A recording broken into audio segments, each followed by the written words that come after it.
What's going on, guys? So back in 2018, I was looking up Excel tutorials for my inventory analyst job and came across a video called Legend of Zelda in Microsoft Excel. I was skeptical at first, but was quickly blown away by the fact that this one guy actually created Zelda in Excel. Wanting to learn how to create Excel programs for myself, I started learning Excel's Visual Basic programming language. I created some simple programs to automate daily tasks, but was still curious about the game-making capabilities of Excel. From here I searched YouTube and found that people had already been developing games for years without the need for AAA studios or programs. Instead, thanks to public game engines and open source programs, it was more than possible for small teams or even solo devs to create games. So in June 2018, I decided to begin my own indie game dev journey. After researching the different free engines and software, I picked Unity for my game engine, GIMP for 2D, and Blender for 3D assets. I'll be honest, the first 6 months of programming, creating 2D art, and making 3D models from scratch was painful. I would come home from work, eat dinner, and then try to complete tutorials as quickly as possible. I was making some progress, but was burning myself out in the process. I felt like all these professionals could make anything they wanted with ease, while it took me days to fix a simple programming bug or change the size and shape of a simple cube. It was at this point in July 2018 I put a pause on learning programming and 2D art and started setting realistic 3D modeling goals. First, I set the goal of making my very first 3D character no matter how long it took me or how badly it looked. Throughout the next 2 months, I did and redid each step of the modeling tutorial multiple times until I got it right. Not to mention the countless times I wanted to give up because it felt too difficult or I just couldn't understand a concept. However, looking back now, I'm so happy I didn't quit or resort to buying store assets because the lessons and base concepts I learned were invaluable to improving my 3D modeling accuracy and speed down the road. I learned a ton over those first 2 months, but there are 3 major skills that had the most significant impact on my growth. Number 1, shortcuts. I started off learning by just clicking and dragging vertices, but when I started learning keyboard shortcuts in Blender, my workflow speed increased dramatically. Using E to extrude, R to rotate, and S to scale, Control R for loop cuts, and G combined with access keys to move along the X, Y, and Z axes are shortcuts I still use in every model I make today 8 years later.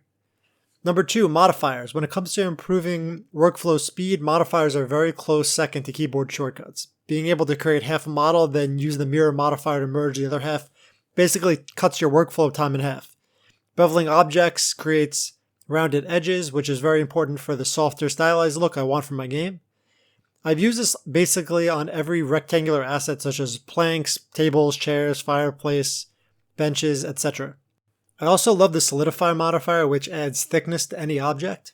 This works well for things like buckets or bottles where you generally want even thickness throughout. Number 3, proportion, scale.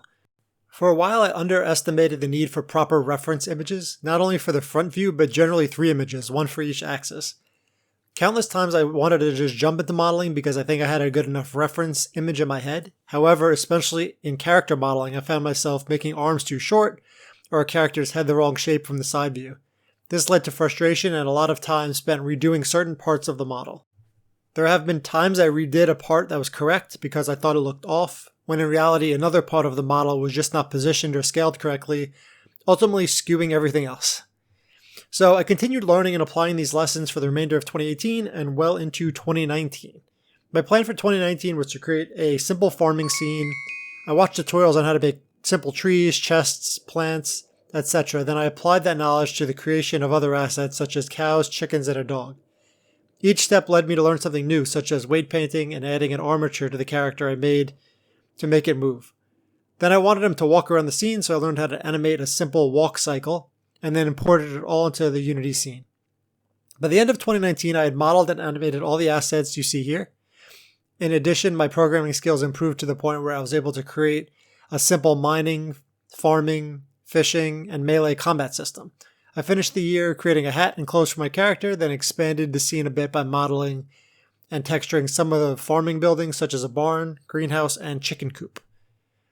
By the time 2020 began, I was getting more comfortable with the controls and shortcuts in Blender, so I attempted to make a second character on my own. The goal was to create it without any tutorial and use shape keys to allow the player to customize the character in real time. Although the character didn't look amazing, it was better than my first attempt and I was able to complete it in a week instead of 2 months. In addition, I was able to program the blend shapes and color sliders to alter the character in Unity for my first decent character creator. From here, I created a blacksmith workshop as well as made improvements to the grass, trees, and crop growth.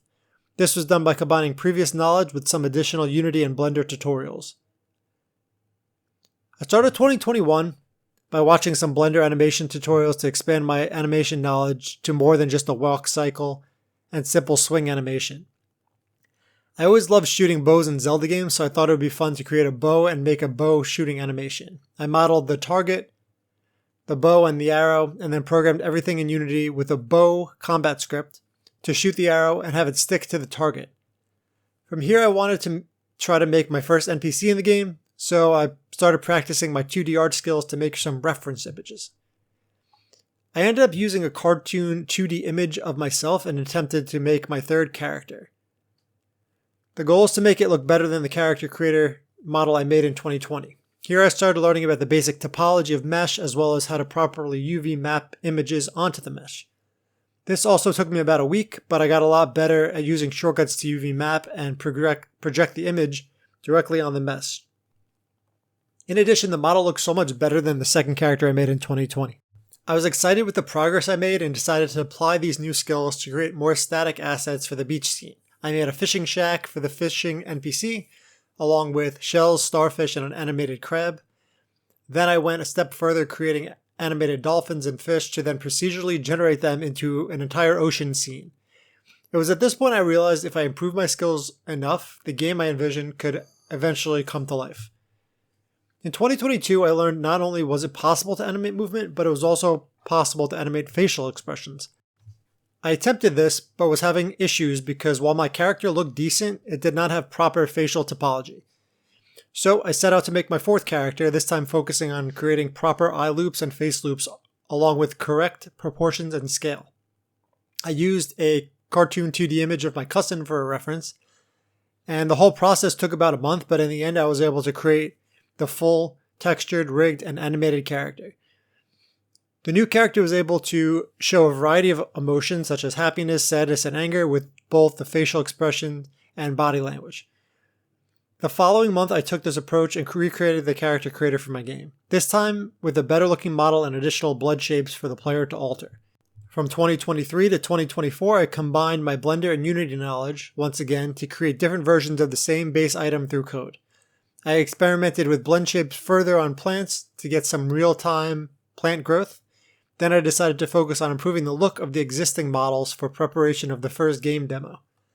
This involved creating broken versions of the existing models, such as the fences, lamppost, well, player cottage, etc.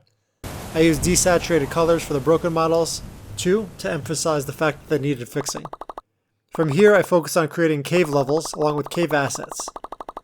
This included rocks, lanterns, stalagmites, and stalactites. In 2025, I created another NPC for the cave level in the demo. Using prior knowledge, I was able to create my own animations for this character which fit into the narrative of the questline. One example was animating the NPC picking himself up off the ground. After I released the demo in April of 2025, I gathered all feedback from players and set out to create the full version of the game. While the character models still needed additional polish on the appearance and animations, I realized I had progressed a ton since I began this journey. From a modeling standpoint, I am currently about 90% to my goal, and from a texture painting standpoint, I would say I'm about 80% of the way there. Taking all of this knowledge and experience to the end of 2025, I began creating the remainder of the village buildings and the art style that I've always envisioned. This included the tavern, village hall, kitchen, fishing pond, and much more. Now we are in 2026, and in January I started mapping out and creating assets for the town. I created and animated the slot machine for the tavern and recycle machine for the beach, along with the gold coin and recycle tokens. In February I did a deep dive into stylized texture painting and learning color theory to create a warm tavern type atmosphere. This included stylized barrels, tables, chairs, a bar, and fireplace. This past month I spent creating the proper topology and proportions from all sides on the NPC and owner of Dan's Tavern.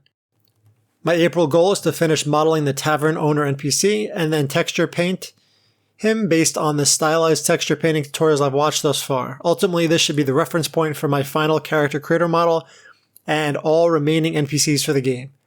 So looking back now on my journey from 8 years ago, I'm extremely proud of the progress I've made.